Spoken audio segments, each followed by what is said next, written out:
Şimdi burası 57. Alay Şehitliği. 57. Alay hala dünyanın en kahraman birliği unvanına sahip. 49 subay, 3480 er ve erbaşın tamamı peyderpey şehit olur. Ve alay komutanı Yarbay Hüseyin Avni Bey şehit olur. Ardından bir başka yarbay Elbistanlı Şevki Bey. O şehit olduktan sonra binbaşı Ömer Fevzi Ispartalı. Bakın rütbeler küçülür, yüzbaşı üst teğmen, teğmen derken alayda rütbeli asker kalmaz. Ve en son alay komutanı Konyalı Hasan Fehmi Bey, yani alay imamı. Rütbeli yoktur ve en yaşlı odur.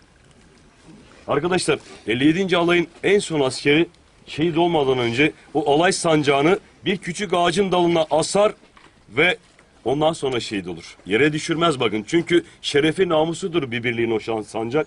Ve Avustralyalılar gelir bulurlar o şekilde, alırlar Melbourne'e götürürler ve sancağın altına şu yazıyı yazmışlar. Bu alay sancağı savaş alanlarından getirilmiştir ancak asla esir edilememiştir. Çünkü Türklerin kültüründe en son nöbetçisi şehit olmadan alay sancağını teslim alamazsınız. Bu sancağın altından lütfen saygıyla eğilerek geçin. Ve alayın birinci taburu daha saat 10.30'da 25 Nisan Savaşı'nın ilk günü çatışmaya girer. Aradan sadece 4,5 saat geçmiştir ve birinci tabur komutanına derler ki taburunu geri topla, yıprandı. Alay komutanı tabur komutanı, birinci tabur komutanı taburunu geri toplar ama ne görsün? 4,5 saat geçmiştir sadece. Saat öğleden sonra 3. Çatışmaya girdiği saat 10.30'tu. 4,5 saat sonra toplar taburunu ki ne görsün? 900 askerinin 820'si 4,5 saatte şehit. 80 kişi kalmıştır. 900'den. Hafızasını kaybediyor arkadaşlar. Ve Türkiye'de 57. alay diye bir birlik yok şu anda. Adı var 57, 56, 58 neyse ama askeri yok 57. alayın. Sadece 57. alayların, çünkü dünyanın en kahraman birliğinden dolayı. Şimdi anlatacağım olayı kitaplar yazmaz. Bunu lütfen öğretmeni, tarihçisi herkes dinlerse çok memnun olurum.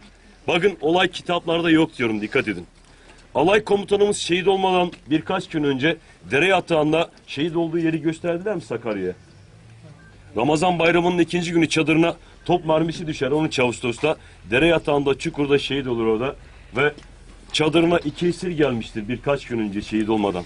Adamlar tir tir titrer. Birinin üzerinden bir tabanca, bir dürbün, bir de İncil çıkar. İncil, kutsal kitapları Hristiyanların. Alırlar bir kenara koyup zapt ederler ve biz bu 2 esire misafir muamelesi yaparız. Onlar bize ne yapmışlar?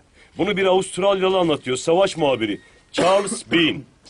O savaş muhabiri gelmiş, 8,5 ay boyunca burada sadece gördüğü önemli olayları yazmasına rağmen binlerce sayfa evrakla dönmüş buradan.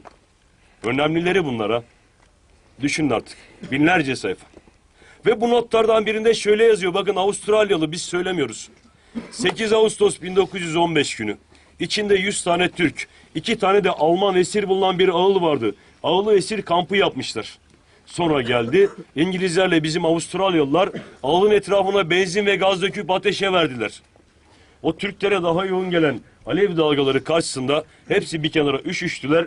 Alevlerden korunmaya çalıştılar ama biraz sonra hepsi cayır cayır yanarak bağıra bağıra can verdiler. O sırada İngilizlerle bizim Avustralyalılar kahkahalarla gülüyorlardı Türklerin haline. Utanmadan hani söndürsünler, bir de gülüyorlar. Yok mu şunların ağzını burnunu kıracak biri dedim. İnsanlığımdan utandım. Çünkü aynı olay önceki gün yine yaşanmıştı. Bakın 7 Ağustos'ta gene yakmışlar önceki gün. Şuraya bakın, Avustralyalı söylüyor. Hem de günlüğünde. Ve arkadaşlar biz onlara çadırda misafir muamelesi yapınca 2 esir şımarır.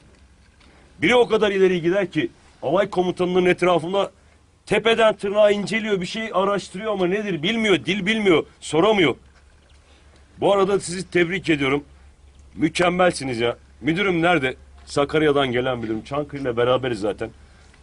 Müdürüm sizi tebrik ediyorum. Mükemmel konsantre etmişsiniz. Sinek uçsa duyulacak. Harika arkadaşları. Gerçekten de diyecek söz bulamıyorum arkadaşlara. Mükemmelsiniz arkadaşlar. Abartmıyorum. Şimdi arkadaşlar ne oluyor biliyor musunuz? Biri etrafında dönüyor tepeden tırnağa ama neden döndüğünü soramıyor. Önce İstanbul'a, oradan da Melbourne'e gönderiyoruz ve aradan 30 sene geçer. 30 sene diyorum, sene 1945 ama savaş alanlarını böyle gezmek yasak. Yasak etmişler. 1953'e kadar 38 sene. Aradaki bağ kopmuş. 38 sene iki nesil demektir. O bağ kopunca işte ötekileştirmişler bizi. Alevi, Sünni, Çerkez, Laz, Yörük, Göçmen fark olmuş böyle işte.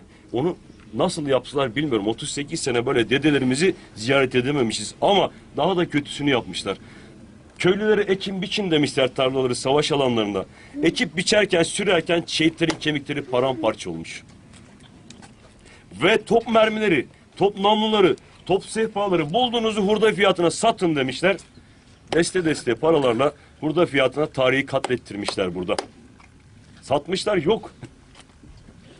Ve arkadaşlar işte sene 1945'te çadırdaki o iki esirden biri tutar hanımına der ki ya Çanakkale'yi hala unutamadım, 30 yıl geçti. 30 yıl boyunca da hep anlatır ailesine. Bir komutan vardı çadırında bizi şöyle esir misafirperver davrandı, böyle iyi davrandı falan. Ailesi gıyabında tanıyor alay komutanımızı, bakın. Yarbay Hüseyin Avni Bey, 57. alay komutanını. Ve buraya gelir yasak gezmek buraları. İzin alması lazım. İzin aldığı kişi kim biliyor musunuz? Tekin Arıburun. Arıburnu'ndan soyadını almış. O kim biliyor musunuz? Şehit olan komutanımızın oğlu. Hadi bakalım. 30 sene önce babasının çadırında esirdi. Şimdi oğlundan izin istiyor, bilmiyor. Sonradan Genelkurmay Başkanlığı da yapmış Tekin Arıburun Paşa. Der ki ben size 3 gün özel izin vereceğim. Gidin gezin ama bir şartım var. 3 gün sonra Ankara'ya gelin. Misafirim olun bir kahvemi için. Benim babam da Çanakkale şehidi. Hadi. Adam sözünü tutmuş, 3 gün sonra Ankara'ya gider. Tekin Arıburun Paşa'nın evinde kahve içecekler. O anda bir bakar ki Tekin Arıburun mutfaktan kahve almaya giderken yaşlı Anzak heyecan anlamında dürtüp duvardaki bir resmi gösteriyor. Bak hanım diyor, 30 yıldır anlatıyorum ben size. İşte bizi çadırında esir eden komutan buydu. Onun resmi. 30 sene önceki haliyle hemen tanıyor bakın. Kalpaklı, üniformalı duruyor resmi. Yarbay Hüseyin Avni Bey. Ve bunu duyunca anlar meseleyi. İngilizce bilir Tekin Arıburun Paşa.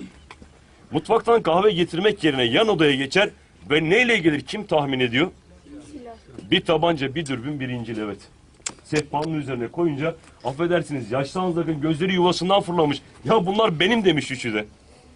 Biliyorum senin demiş. Nereden biliyor? Arkadaşlar emanetler 57. alay şehit olmadan önce öyle bir devretmiş ki emanetleri diğer birliklere. O kadar net bilgilerle gelmiş ki Tekin Arıburun Paşa'nın eline bunlar. Babanın çadırında iki esir vardı. Biri babanın etrafında dönüyordu. Tir tir titriyordular. Birinin üzerinden bunlar çıktı. Hepsini biliyor. Senin bunlar, inanıyorum ve sana vereceğim bunları ama şunu söyle. Babamın çadırında 30 sene önce neden titreyip duruyordunuz? Cevap müthiş. İngilizler bize Türkleri öyle bir anlattı ki Türkler barbardır. Yamyamdır. İnsan eti yerler. Korkuyorduk çadırda Türkler bizi ne zaman yiyecek diye ondan titriyorduk. Öyle anlatmışlar. Bakın devamı da var da ben Alevi, Sünni, Laz, Yörük, Göçmen, Çerkez duydunuz mu hiç insan eti yiyen? Arkadaşlar biz mükemmel bir milletiz. İnsan eti yemeyiz ve bir bütünüz, et tırnak gibiyiz. Bir tablo düşünün, puzzle düşünün. Bir parça eksik olursa ne olur arkadaşlar? Sırıtır hemen değil mi? Biz mükemmel bir mozaikiz işte. Hepsi şehit olmuş burada arkadaşlar. Şusu busu yok bu işin. Ve arkadaşlar der ki Tekin Arıburun Paşa ya demiş bir de biriniz babamın etrafında tepeden tırnağa süzüyormuş. O neden? Affedersiniz ne desin Anzak? Ya demiş İngilizler dedi ki bir de Türkler kuyrukludur. Babanın kuyruğu nerede ona bakıyorduk. Şuraya bak. Bizi kuyruklu diye anlatmış o. İngilizlere şu son gazimiz bakın. Hüseyin Kaçmazze'de kahpe millet diyor. Affedersiniz kahpe millet. Bizim askeri gördünüz değil mi kucağında? Yaralı Anzak askerini taşıyor değil mi? Çok yapmışız bunu bir kere değil ki. Ama İngilizler genelde İngilizler ne yapmış biliyor musunuz? Bizim asker onların yaralısını götürüyor siperlerine. Tam dönerken sırtından vuruyorlar bizim askeri. İyilik yaptı ya, yaralılarını götürdü.